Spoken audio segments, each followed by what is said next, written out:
Alors, ce matin, je suis un petit peu mitigé entre nostalgie et joie. Oui, je suis un peu nostalgique, j'ai un peu le blues comme ça. Je ne sais pas si vous êtes déjà arrivé quand on vit une semaine extraordinaire avec des amis extraordinaires dans un lieu extraordinaire. On vit des choses avec Dieu et c'est waouh, c'est vraiment enthousiasmant. Et puis on revient à la réalité du terrain et on a une période comme ça où on est un petit peu abattu, un petit peu nostalgique de ce qui s'est passé. Moi, je suis dans cet état-là en fait, parce que je reviens d'un voyage extraordinaire. J'ai vu des choses incroyables, j'ai rencontré des gens hors du commun. Est-ce que ça vous intéresse que je vous en parle un peu? Oui? Eh bien, en fait, je me suis retrouvé dans les rues de Jérusalem. Et justement, dans la rue où se trouvait la chambre haute. Et j'étais là au moment même où Pierre et les 120 sont sortis de la chambre haute. Ils étaient enthousiastes, ils étaient en feu. Alors, vous ne savez pas comment j'ai fait pour voyager, mais là où j'habite, dans le Hainaut, c'est plus évolué qu'ici. Et nous avons des machines pour travailler et voyager dans le temps et dans l'espace. Donc c'est très simple, chez nous, tout le monde fait ça, c'est courant. Peut-être qu'un jour à Bruxelles, vous connaîtrez ça, mais voilà, moi je suis entré dans une de ces machines et j'ai mis la date, le lieu où je voulais me retrouver et j'étais dans cette rue.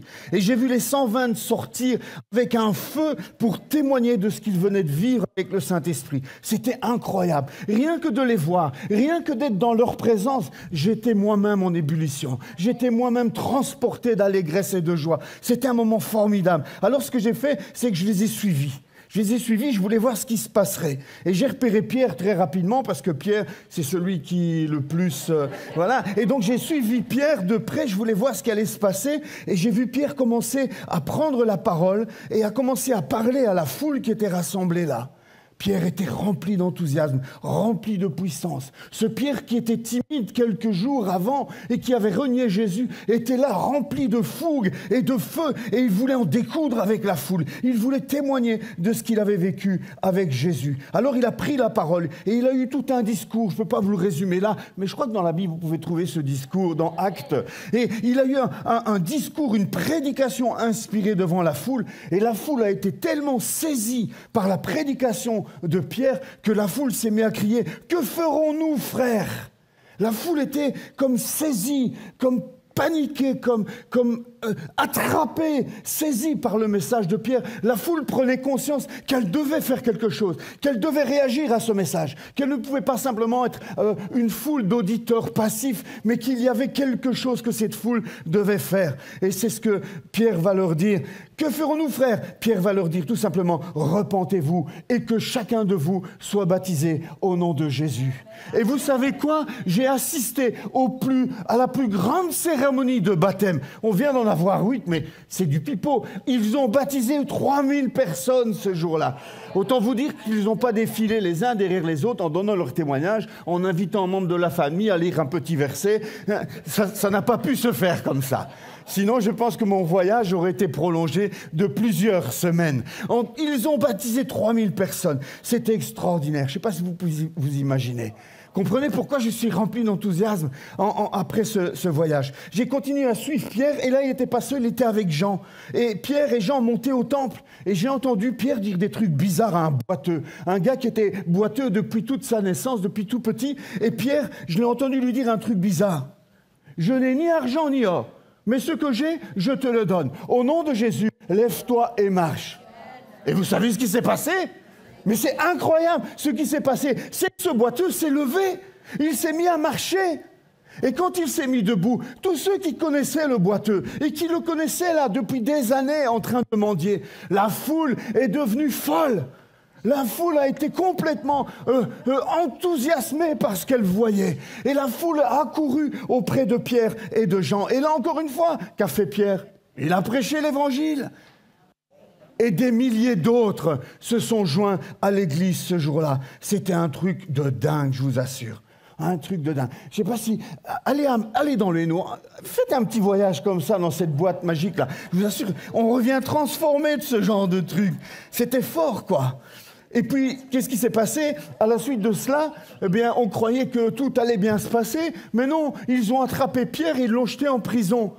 Oh là là, Pierre en prison. Mais enfin, c'est pas le but. Qu'est-ce qui s'est passé? Pourquoi, Seigneur? Mais ils ne se sont pas laissés démonter, vous savez. Ils se sont mis à prier. Et le lendemain matin, Pierre, il est sorti de prison. Il est sorti de prison, il n'y est pas resté longtemps, et Pierre a fait une petite prière. Il a dit, maintenant, Seigneur, vois leurs menaces et donne à tes serviteurs d'annoncer ta parole avec une pleine assurance en étendant ta main pour qu'ils se fassent des guérisons, des miracles et des prodiges par le nom de ton saint serviteur Jésus. Oui, non, attendez, c'est pas tout. Quand ils eurent prié comme ça, mais moi j'ai eu les chocottes, j'ai eu une frousse de dingue. Le lieu où ils étaient rassemblés trembla. J'ai senti le sol qui bougeait. Vous avez déjà entendu quelqu'un faire une prière et voir le sol qui tremble? Moi, jamais, hein. Sauf lors de ce voyage. C'était incroyable. J'en suis encore complètement perturbé. Enfin, il y a longtemps que je suis perturbé, je le sais, mais... cette fois-là, j'étais perturbé pour une bonne raison. Le sol se mit à trembler. Le lieu où ils étaient assemblés trembla. Ils furent tous remplis du Saint-Esprit et ils annonçaient la parole de Dieu avec assurance. Waouh! C'était puissant, mes amis. C'était puissant. Quelle expérience! Beaucoup de miracles et de prodiges se sont produits pendant cette semaine. Beaucoup de prodiges et de miracles se faisaient au milieu du peuple par les mains des apôtres. Ils se tenaient tous ensemble au portique de Salomon. Et nombre de ceux qui croyaient au Seigneur, hommes et femmes, s'augmentaient de plus en plus, en sorte qu'on apportait les malades dans les rues et qu'on les plaçait sur des lits et des couchettes, afin que lorsque Pierre passerait, son ombre au moins couvrit quelqu'un d'eux. La multitude accourait aussi des villes voisines à Jérusalem, amenant des malades et des gens tourmentés par des esprits impurs, et tous étaient guéris. C'était vraiment un super voyage, je vous assure. Je crois que c'est le plus beau voyage que j'ai fait. Et la machine que j'ai utilisée, c'est une machine qui s'appelle la Bible. J'ai appuyé sur le bouton « Actes ». J'ai appuyé sur l'étage chapitre 2, chapitre 3, chapitre 4, chapitre 5. Et puis je suis revenu. Vous comprenez ma nostalgie quand, après avoir vécu un truc pareil, je me retrouve ici en face de vous.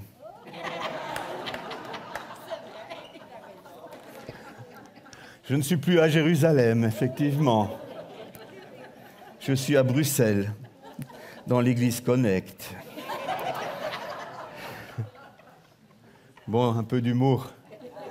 Mais est-ce que vous n'êtes pas comme moi, désireux de vivre ici et maintenant ce qui s'est vécu à Jérusalem? Où est le surnaturel dans notre Église aujourd'hui?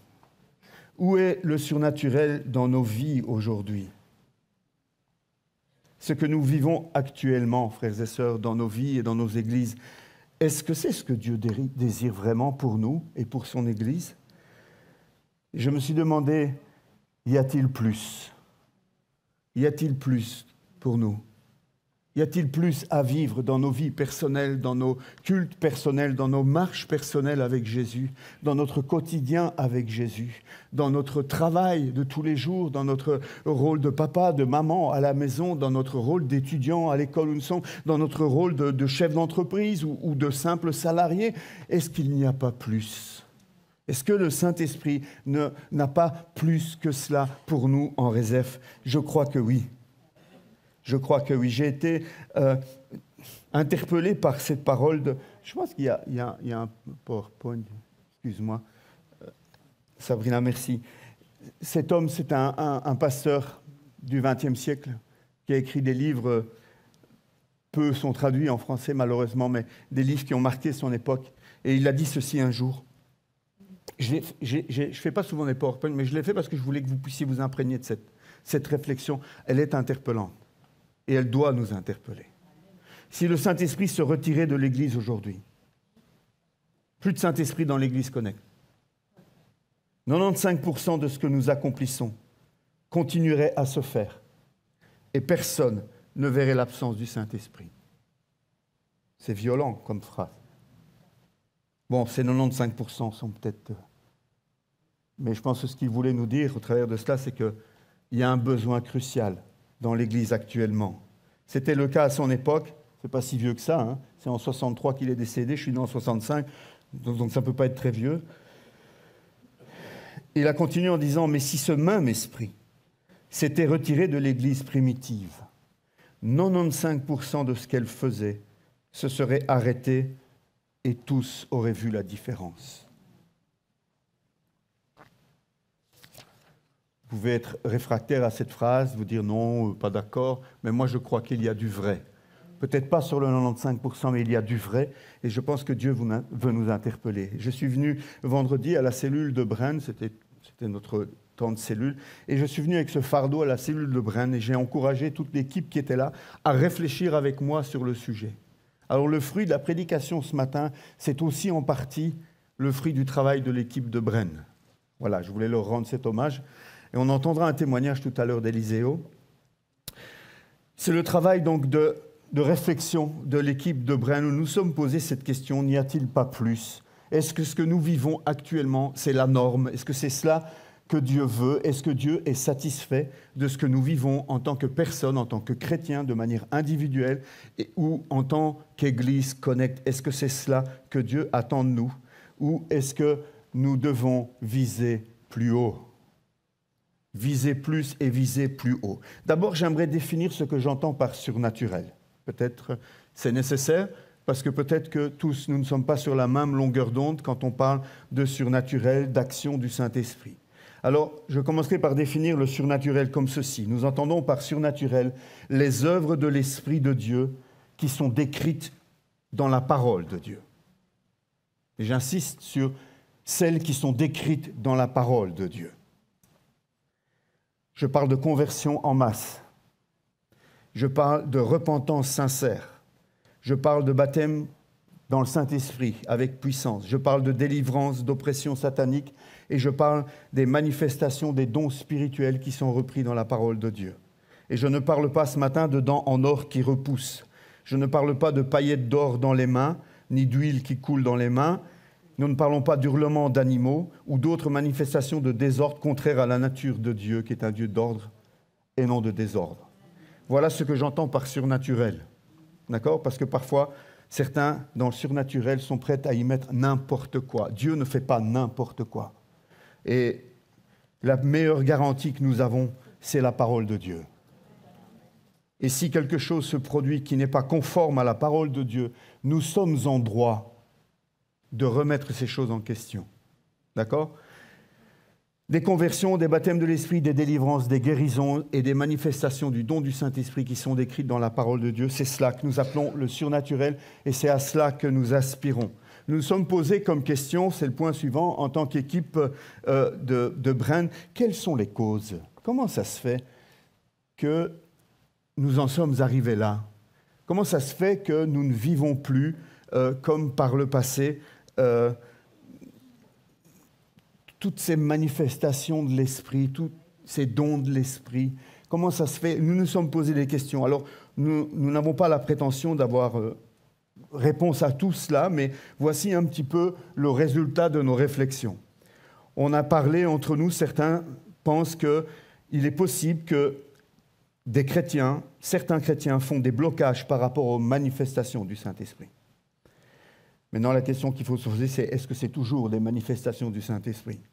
Peut-être que parfois, ça n'a rien à voir avec des manifestations du Saint-Esprit. C'est la raison pour laquelle cela dérange et cela sème le trouble ou met mal à l'aise.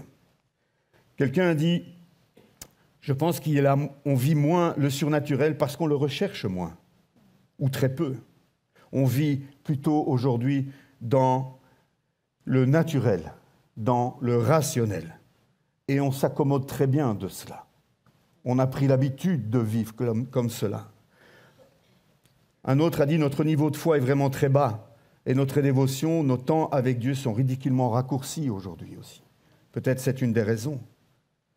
Un autre a dit, peut-être parce qu'il y a une peur du surnaturel chez beaucoup de chrétiens. Ou alors, on ne vit plus le surnaturel parce que nous sommes autosuffisants dans le naturel et que nous avons peur de perdre nos conforts. Nous avons peur que le Saint-Esprit vienne nous déranger quelque part, nous faire sortir de nos habitudes, de nos routines. Un autre a dit, nous sommes devenus tièdes. C'est pour ça que nous ne vivons pas de surnaturel. Nous sommes devenus tièdes et nous avons trop de distractions plaisantes autour de nous qui nous éloignent de Dieu, qui nous écartent de lui et de l'essentiel. Un autre a dit, le surnaturel disparaît parce que nous ne manifestons plus d'intérêt pour les perdus. Parce que si on regarde dans le livre des Actes, une grande partie des actes surnaturels que les disciples vivaient, c'était lorsqu'ils étaient en train de prêcher la parole. Et Dieu confirmait sa parole par des signes et par des prodiges. Ils étaient en train d'annoncer l'évangile aux perdus. Et c'est quand on prêche l'évangile aux perdus, c'est quand on témoigne que l'on peut s'attendre à une manifestation du Saint-Esprit. Et petit à petit, avec les décennies, avec les siècles, on a voulu que ces dons et ces miracles se produisent au sein de l'Église. Ce n'est pas que c'est impossible que ça se produise au sein de l'Église, mais c'est qu'originellement, ce sont des signes et des prodiges pour confirmer la parole de Dieu auprès de ceux qui ne connaissent pas la parole de Dieu. Nous, c'est par la foi que nous sommes appelés à marcher. Vous comprenez la nuance? Je ne crois pas que c'est toujours évident pour tout le monde. Les signes et les prodiges sont là pour confirmer la parole de Dieu auprès de ceux qui ne connaissent pas Dieu. Mais au sein de la maison de Dieu, c'est par la foi que nous sommes appelés à marcher. Ah, je ne suis pas contre, et personne n'est contre un petit miracle de temps en temps. Mais nous ne pouvons pas fonder notre foi sur les miracles. Notre foi doit être fondée sur la parole de Dieu. Alors, on s'est ensuite posé des questions, mais comment faire pour vivre à nouveau ce surnaturel au milieu de nous? Je suis tombé sur un passage dans Galates chapitre 3, versets 3 et 5 qui m'a interpellé. Paul s'adresse aux Galates qui se sont détournés de la grâce, de la foi pour aller vers les œuvres. Mais quelque part, je me suis dit, mais peut-être que ce verset peut aussi nous interpeller par rapport à la manière dont nous vivons le surnaturel. Voilà ce que Paul leur dit. Manquez-vous à ce point d'intelligence? Manquez-vous à ce point d'intelligence, dit-il aux Galates. Vous avez commencé votre vie chrétienne avec l'Esprit de Dieu et vous voulez la parachever par vos propres efforts. C'est vrai par rapport au salut, mais je pense que ça peut être vrai aussi par rapport au service de Dieu. Nous pouvons servir Dieu par l'Esprit, comme nous pouvons servir Dieu par nos propres efforts. Croyez-vous que vous atteindrez la perfection par des pratiques toutes matérielles? Lorsque le Seigneur vous donne son Esprit, lorsqu'il agit puissamment parmi vous, opérant des prodiges étonnants, pourquoi le fait-il? Parce que vous avez observé la loi juive? N'est-ce pas plutôt parce qu'après avoir entendu prêcher l'Évangile, vous l'avez accepté avec foi? Galates 3 et 5. Voici quelques suggestions lors de notre échange à Brenne vendredi soir. Les chrétiens doivent se décharger d'activités chronophages. Il nous faut retrouver du temps pour Dieu. Et j'entends souvent beaucoup de gens dire « je n'ai pas le temps ». Je n'ai pas le temps. C'est vrai pour certaines personnes, peut-être, mais pour la majorité des personnes, ce n'est pas une question d'avoir du temps. C'est une question de savoir quelles sont nos priorités. Parce que nous trouvons toujours du temps pour ce que nous aimons faire. Je vous l'ai déjà dit, je le répète. Nous trouvons toujours du temps pour ce que nous aimons faire. Pour ce que nous apprécions, nous trouvons du temps. Et si vraiment tu n'as pas de temps, alors peut-être qu'il est temps de revoir peut-être ton agenda et tes activités, je ne sais pas. Je ne pense pas que Dieu veut que nous soyons sans temps pour lui. Je ne pense pas que Dieu nous amène à vivre en tant que chrétiens une vie où nous pouvons le regarder dans les yeux et lui dire « Tu vois la vie que je mène, je n'ai pas de temps pour toi, Dieu. Je ne peux pas le concevoir. » Il y a du temps pour Dieu. Il faut en trouver, en tout cas, c'est essentiel. Si nous voulons revivre le surnaturel, il nous faut faire des choix dans certaines de nos activités. Il nous faut revenir à la prière aussi. Je vais en reparler ensuite. Il faut rechercher ce que l'Église primitive vivait. Un autre a dit, il nous faut sortir de nos routines, en parlant du timing, etc. On disait, on vient au culte, il ne faut surtout pas dépasser l'heure, parce que sinon, on a des remarques. Il faut vraiment que, voilà, on a besoin de ces routines. Et je pense que c'est bien d'avoir des horaires. Mais est-ce que nous sommes prêts à nous laisser bousculer de temps en temps par le Saint-Esprit? Est-ce que nous serions prêts à cela? Est-ce que nous ne devons pas apprendre à laisser plus de place à l'Esprit? Préparer l'Église aussi à vivre le surnaturel.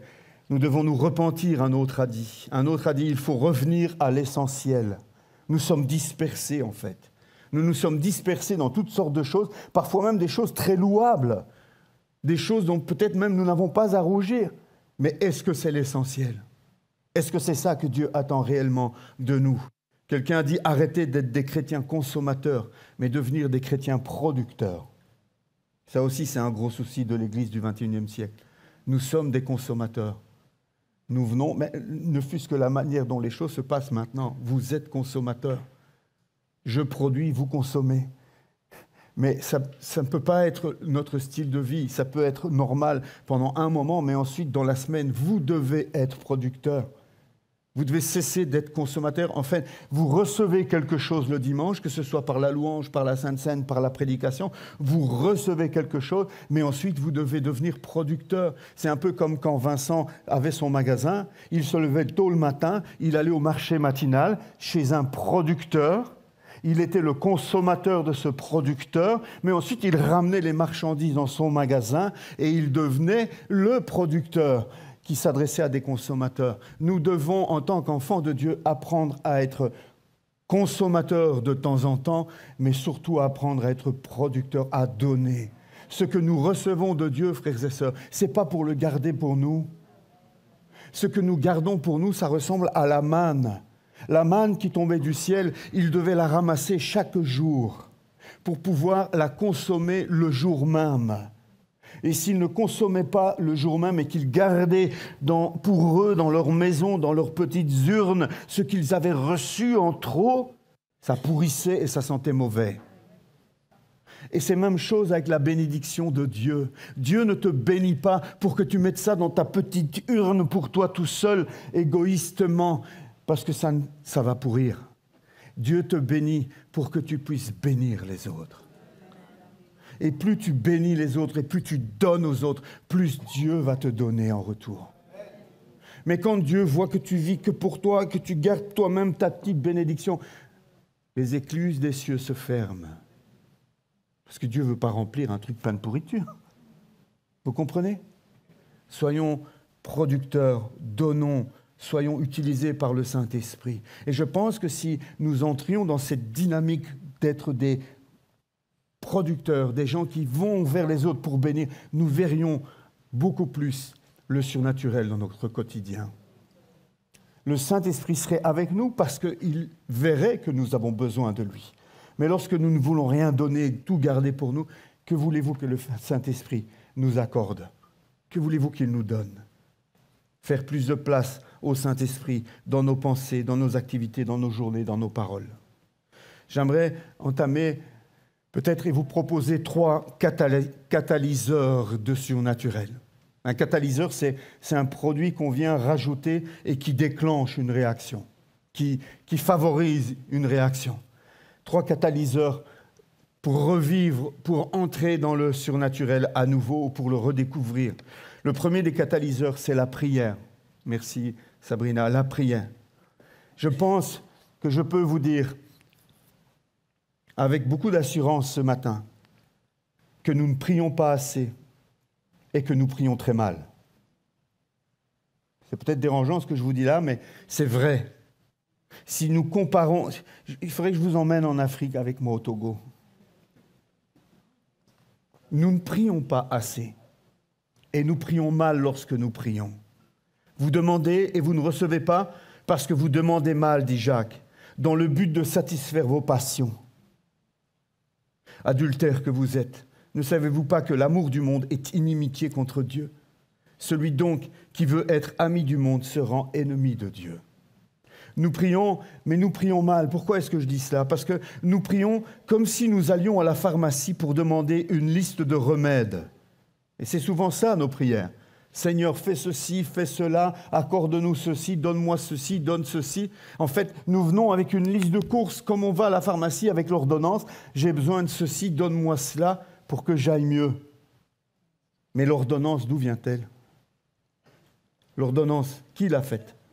C'est le médecin. Frères et sœurs, la prière devrait ressembler davantage, non pas à une visite à la pharmacie, mais à une consultation chez le médecin. Lorsqu'on va chez le médecin, on a un échange avec le médecin. On a une discussion avec le médecin. Le médecin nous interroge, nous lui répondons. Le médecin nous touche, il nous palpe, il vérifie où nous avons mal. Nous avons un échange avec lui. Et ensuite, le médecin établit une ordonnance.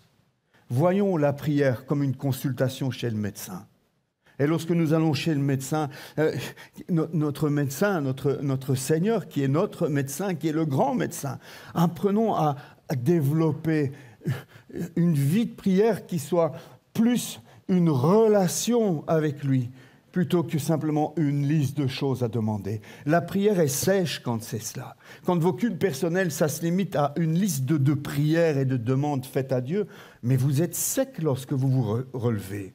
Mais lorsque vous prenez le temps de parler à Dieu, d'écouter Dieu, qu'est-ce que tu veux que je demande, Seigneur ? Comment tu veux que je prie, Seigneur ? Je viens avec tous mes besoins, mais tu les connais déjà. Mais je ne connais pas tes besoins, Seigneur. Comment tu désires que je prie ? Que veux-tu de moi, Seigneur ? Soyons dans ce type de prière-là. Soyons dans ce type de relation et d'échange avec Dieu. La prière prend une toute autre dimension. La prière, ce n'est pas une question de quantité, c'est une question de qualité.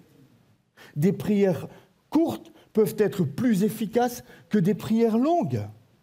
Des prières faites dans la plus grande des simplicités peuvent être plus efficaces que des prières faites avec des mots complexes et des mots très savants. Écoutons le témoignage d'Éliseo, un court témoignage d'Éliseo. Donne-lui le micro. Viens, oui, tu seras plus grand ici. Tu prends 1 mètre d'un coup. Vous m'entendez ? Il est allumé ? Je ne sais pas. Okay. Vas-y. Bonjour à tous, je m'appelle Éliseo, je suis marié avec Mélissa.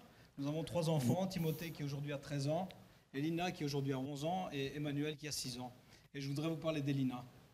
Elina, quand elle était bébé, avait très souvent des otites, jusqu'à un moment où, tellement elle a eu des otites que son oreille, le tympan avait disparu complètement.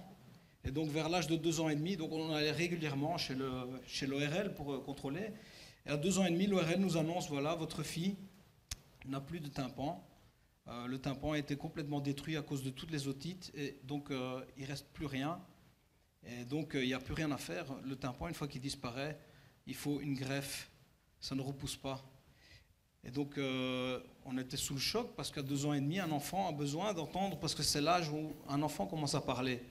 Et donc, en entendant les mots qu'elle répète, et donc on voyait que notre fille avait un peu de mal avec ça. Et donc, on était vraiment découragés. Donc, on a été voir un autre ORL pour être certain que le diagnostic était vraiment celui-là. Et on a eu une confirmation que le tympan n'existait plus et qu'il n'y avait pas de solution. La seule solution, c'était une greffe du tympan vers l'âge de 8 ans. Et ça n'aurait jamais remplacé un vrai tympan. Elle aurait toujours eu des problèmes d'audition. Donc ma fille avait à ce moment-là perdu 90% de l'audition de son oreille. Et donc voilà, nous, en tant que chrétiens, on était découragés et on n'a pas prié. On n'a pas cru au miracle, on n'a pas pensé à prier. Et donc le temps a passé, et plus ou moins, elle avait 2 ans et demi, plus ou moins, et vers l'âge de 4 ans, voilà, donc régulièrement, on devait aller régulièrement chez l'ORL, on avait des visites périodiques, tous les mois. Et donc vers l'âge de 4 ans et demi, voilà qu'elle tombe malade en plein hiver comme tous les enfants. Donc elle avait le nez qui coule, mal de gorge, la toux, de la fièvre. Donc le mercredi, on va chez le pédiatre. Le pédiatre nous donne quelques médicaments. Elle dit, je ne vous donne pas d'antibiotiques, ça va passer tout seul. Si dans quelques jours ça continue, vous revenez me voir. Et donc le mercredi, donc, on va chez chez le pédiatre. Les jours passent et le dimanche, c'était juste le jour avant notre visite périodique chez l'ORL. Donc le lundi, elle avait une visite chez l'ORL. Et le dimanche, Elina fait une poussée de fièvre. Son état ne s'est pas amélioré, s'est empiré. Donc on a dû aller aux urgences médicales à Tubize. Et donc le médecin, l'urgentiste qui l'ausculte, dit « Ah oui, effectivement, là, je vais vous donner des antibiotiques parce que je vois qu'elle est fort prise de la gorge, du nez. » Et il nous dit « Mais par contre, est-ce que vous savez qu'elle n'a plus de tympan parce que son oreille est dans un état... » Il y a une grosse infection au niveau de l'oreille. On est au courant qu'elle n'a plus de tympan. Et donc il nous dit, mais je lui explique que le lendemain, elle avait un rendez-vous chez l'ORL. Donc il dit, à ce moment-là, moi pour l'oreille, je ne veux pas toucher. Je vais laisser faire l'ORL parce que l'état de l'oreille est trop grave. Donc je préfère vraiment laisser faire l'ORL. Je vais vous donner de quoi la soulager pour la douleur d'ici demain. Mais demain, allez voir l'ORL pour l'oreille. Et donc voilà, on rentre à la maison, on prend les médicaments. Et le soir, avant de dormir, régulièrement, avec nos enfants, on prenait un petit temps où on priait pour faire dodo. Donc, Et mon fils Timothée, qui à ce moment-là avait 6 ans et demi, il dit, papa, j'aimerais bien qu'on prie ce soir avant de dormir. Je dis, ok, ça va. Donc on se met en cercle, on se tient les mains, et puis je dis, allez, prie. Et il commence à prier, une prière d'enfant simple. Merci Seigneur pour la journée, merci pour papa, merci pour maman, guéris l'oreille de ma sœur, garde-moi cette nuit.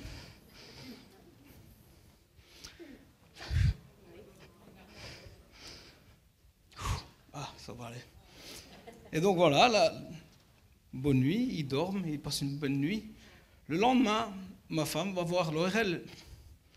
Et le médecin contrôle son oreille et regarde et dit, mais c'était quelle oreille encore qui était... elle avait son dossier, hein, c'est son oreille habituelle, donc elle regarde le dossier, elle vérifie, elle dit, mais c'était quelle oreille qui était malade? On vous dit, celui que vous regardez, regarde bien, puis je vais regarder l'autre. Elle regarde, fait, c'est incroyable, c'est la première fois que je vois ça. Elle dit, c'est un miracle. Mais elle dit, c'est un miracle comme une expression, pas vraiment. Elle ne savait pas que le jour avant, on avait été aux urgences. Donc, elle dit, écoutez, son tympan a repoussé, l'oreille est saine, l'oreille est complètement sec. Et donc,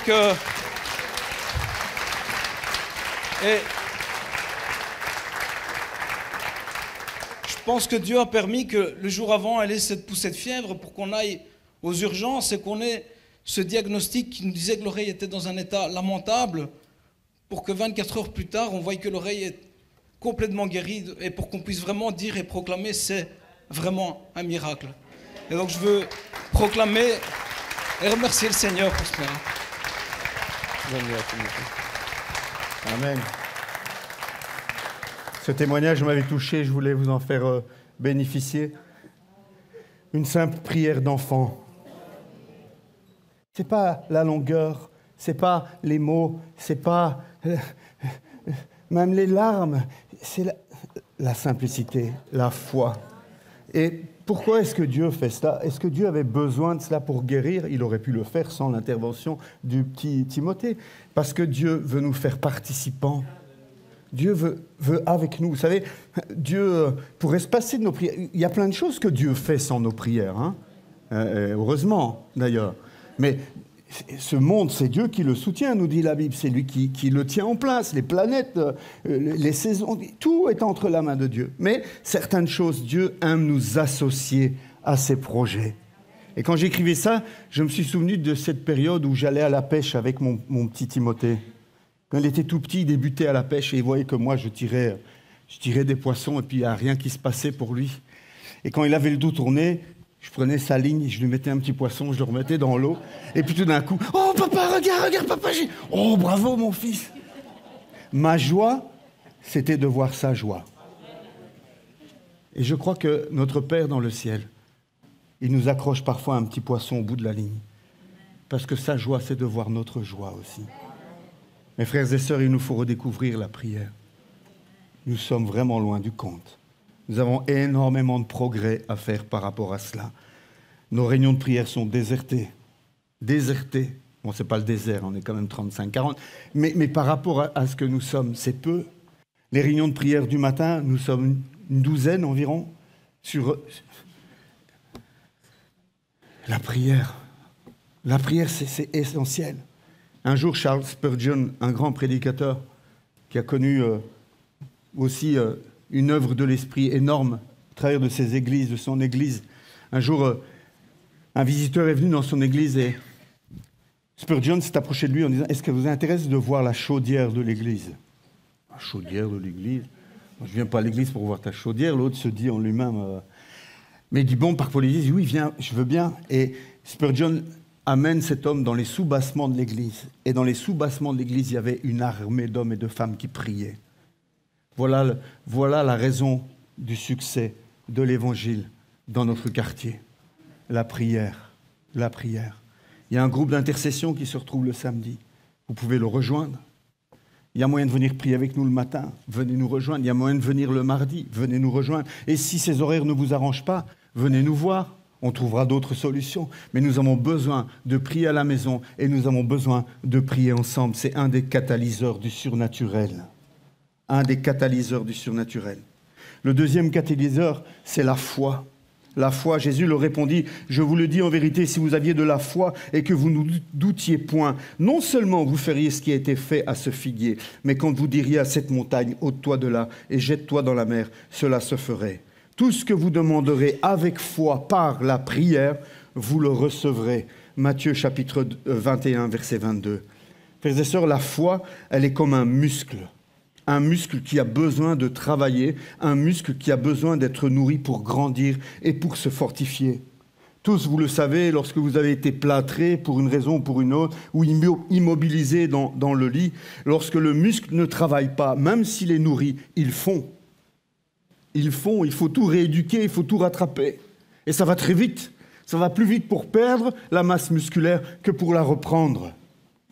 Un muscle qui ne travaille pas fond, comme la foi qui n'est pas activée, elle fond. Si je l'utilise, alors il grossit ce muscle. S'il est nourri et que je l'exerce, il grossit. Ça, c'est une photo de mon biceps. Mais bon, aujourd'hui, je ne vais pas vous le montrer pour ne pas vous gêner. Mais voilà le résultat de mes exercices. T'es jaloux, Arthur, hein? Mais en même temps, si je force sur un muscle et que je demande à mon muscle de fournir plus qu'il ne peut, c'est le claquage. Et parfois, nous voulons exercer une foi ou faire des choses par la foi plus grandes que ce que notre foi est actuellement capable de faire.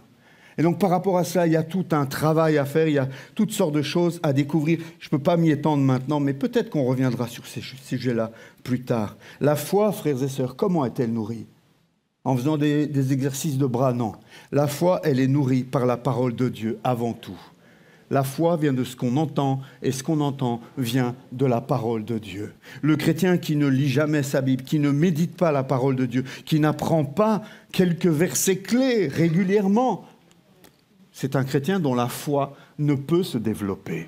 Autant nous avons besoin de protéines et de je ne sais quoi d'autre pour faire grossir nos muscles, autant notre foi a besoin de la parole de Dieu pour être forte. Elle doit s'exercer régulièrement, cette foi.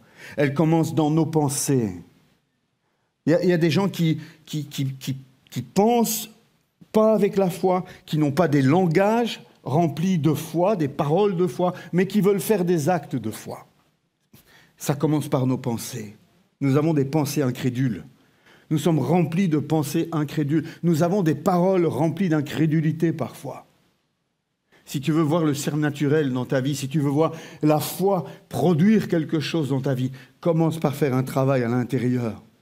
Commence par faire ensuite un travail ici pour qu'ensuite tu puisses manifester la foi par tes actes.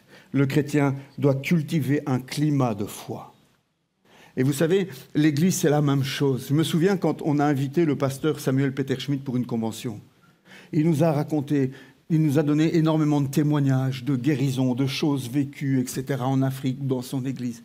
Et pendant une période qui a suivi ça, je ne sais pas si vous vous souvenez, mais nous avons vécu des choses extraordinaires. Parce que notre niveau de foi à tous avait été élevé quelque part. C'est pour ça que nous avons besoin les uns et les autres. Les braises ensemble restent chaudes.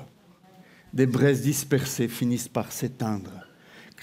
Je propose qu'à Connect, nous essayons, on va y réfléchir entre pasteurs, nous réfléchissions et nous essayons d'entrer dans un nouveau style de vie qui cultive la foi, qui nourrit la foi, qui fait grandir la foi et qui soit favorable, un climat de foi qui soit favorable à des manifestations du Saint-Esprit, à un retour du surnaturel au milieu de nous. Et je vous rassure tout de suite, pas n'importe quoi, pas du n'importe quoi, d'accord?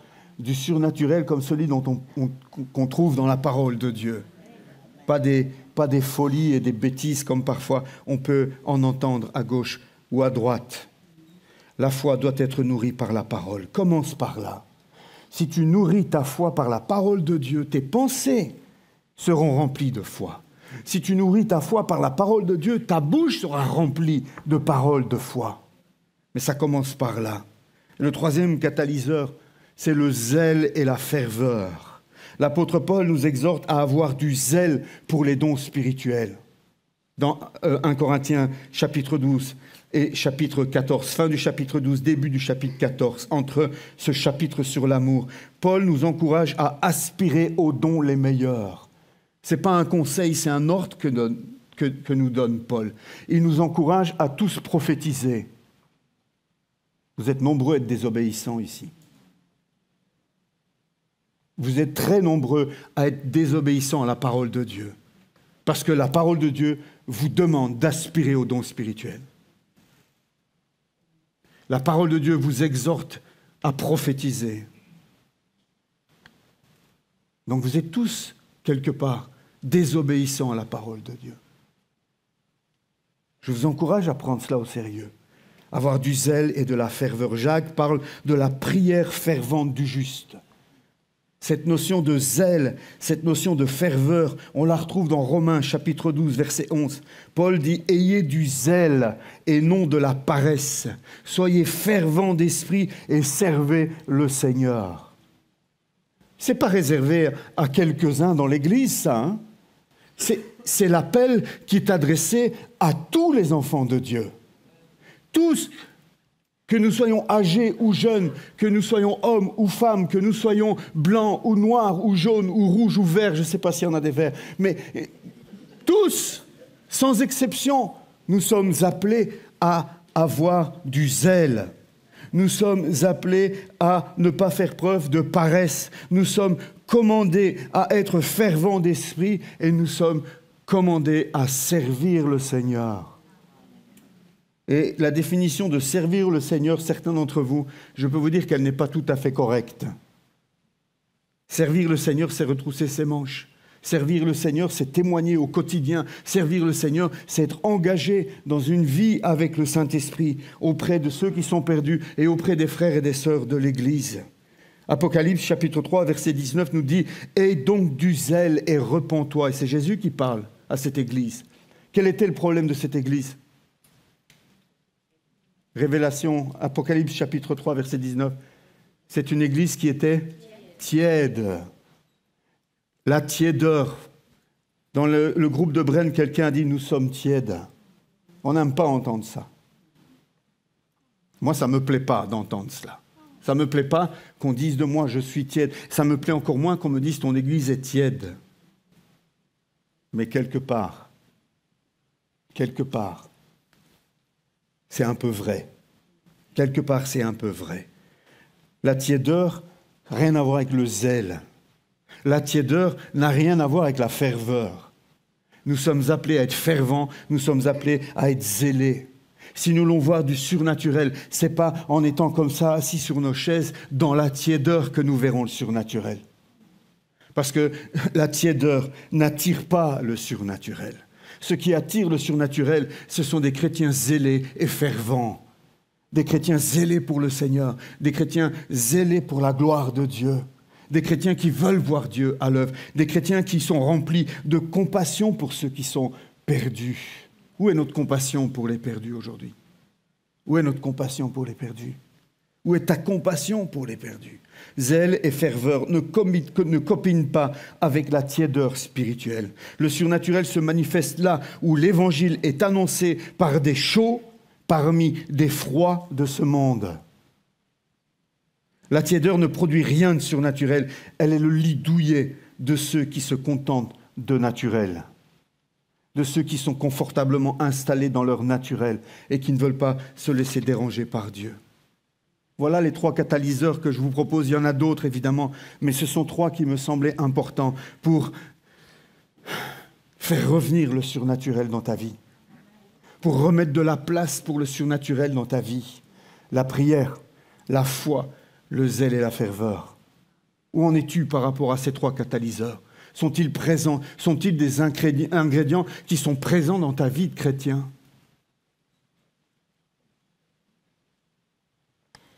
Je ne sais pas si vous êtes comme moi, mais je ne veux plus me contenter de peu de place laissée à l'Esprit Saint dans ma vie d'abord. Dans ma vie d'abord. Je veux plus. Je veux vivre davantage de choses dans ma vie, dans ma relation avec Dieu, dans mon quotidien avec Dieu. Je veux voir le Saint-Esprit à l'œuvre. Je veux être disponible pour le Saint-Esprit. Je veux me disposer à ce que je sois toujours prêt à fonctionner. Vous savez, il n'y a rien de pire qu'une lampe torche lorsqu'il y a une panne de courant. Il n'y a rien de pire qu'une lampe torche, une pile qu'on va chercher dans le tiroir. Mince, il y a une panne de courant, il fait tout noir. On va chercher la lampe, on veut l'allumer et les piles sont morte.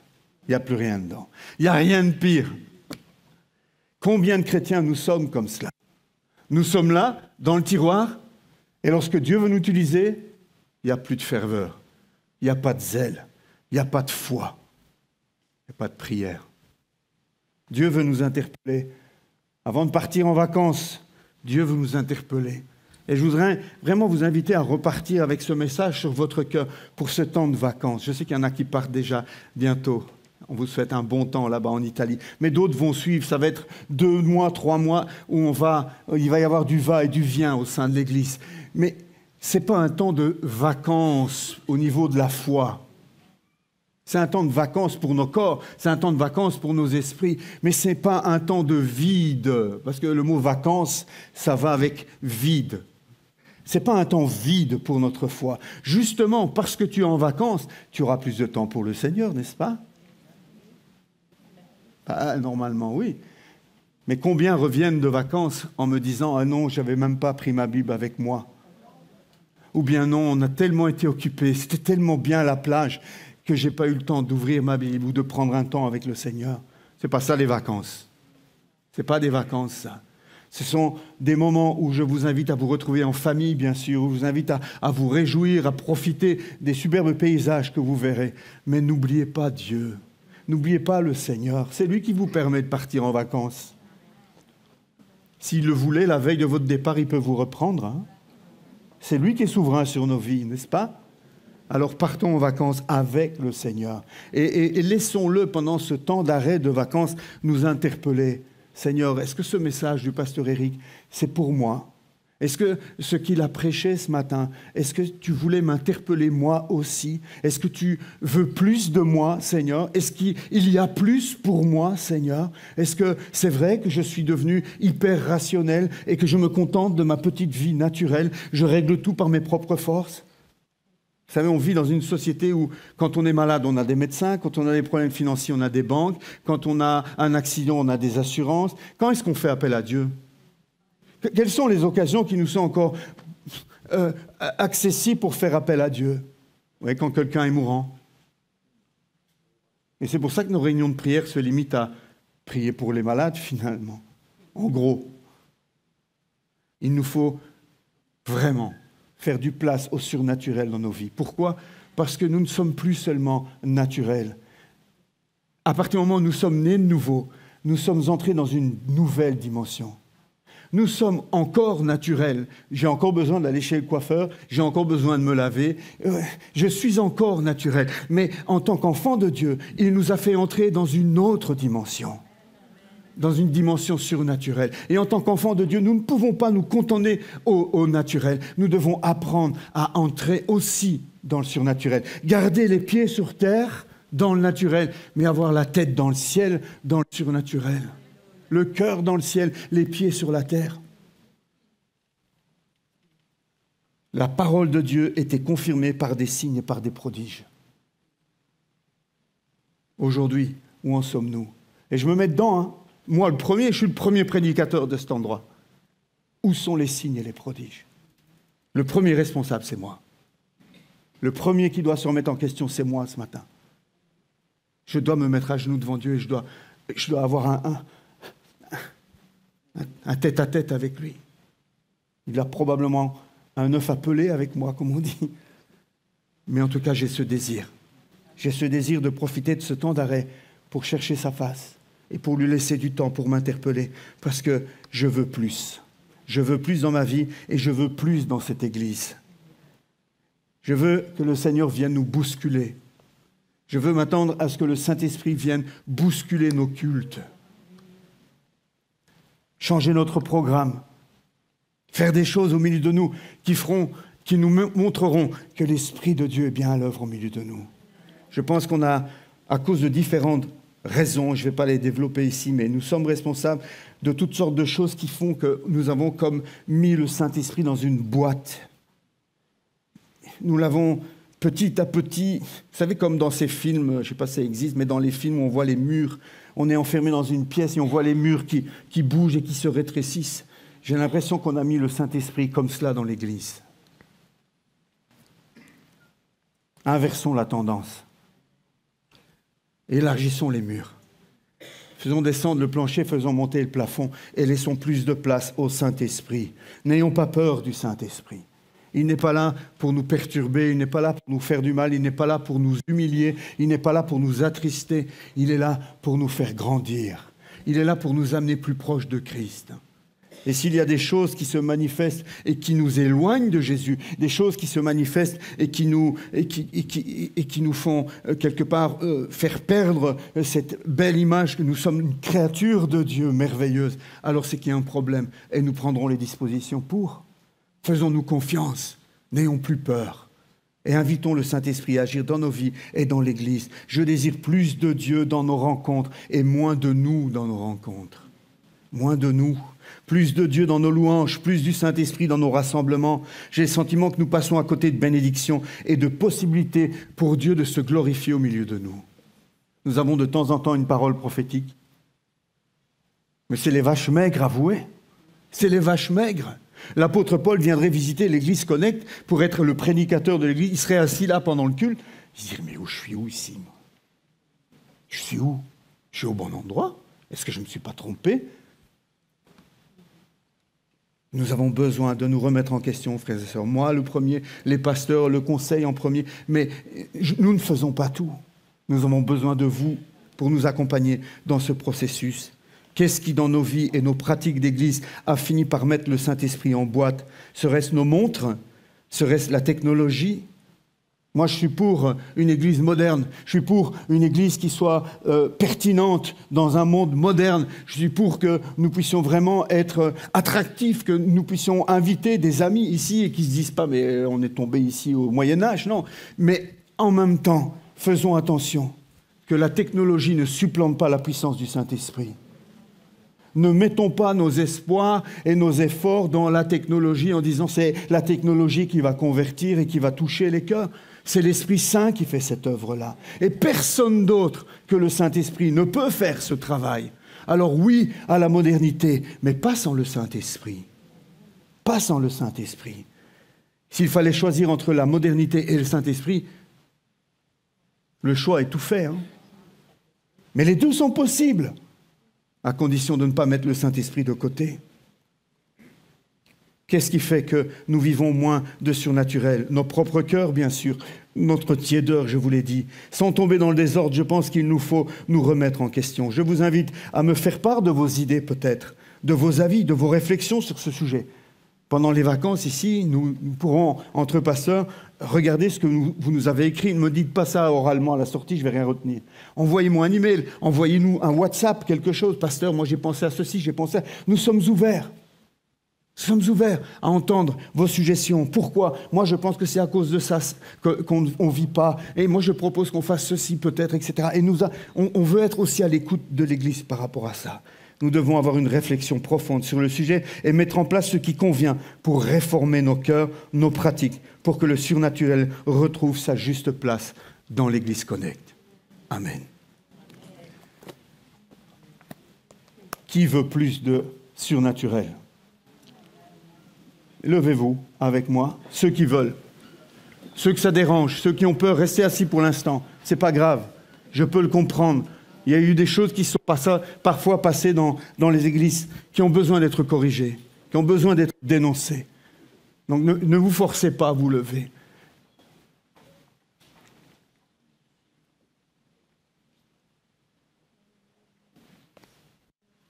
Et je vous invite à prier dans vos cœurs.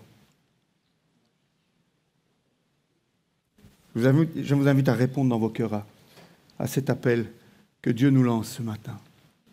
Ne le faites pas pour me faire plaisir. Faites-le parce que vous êtes convaincus qu'effectivement, il y a plus. Il y a plus. Peut-être certains d'entre vous qui avez de l'âge, vous avez connu plus. Dans les années 80, Plusieurs églises ont vécu des sortes de mini-réveils, avec des conversions en nombre, avec des baptêmes du Saint-Esprit, avec des choses extraordinaires qui se passaient. La jeune génération n'a pas connu ça peut-être. Mais nous ne voulons pas vivre dans une nostalgie du passé. Nous voulons vivre aujourd'hui ce que le Saint-Esprit désire nous faire vivre. Saint-Esprit, merci de nous interpeller ce matin. Et c'est vrai, nous voulons confesser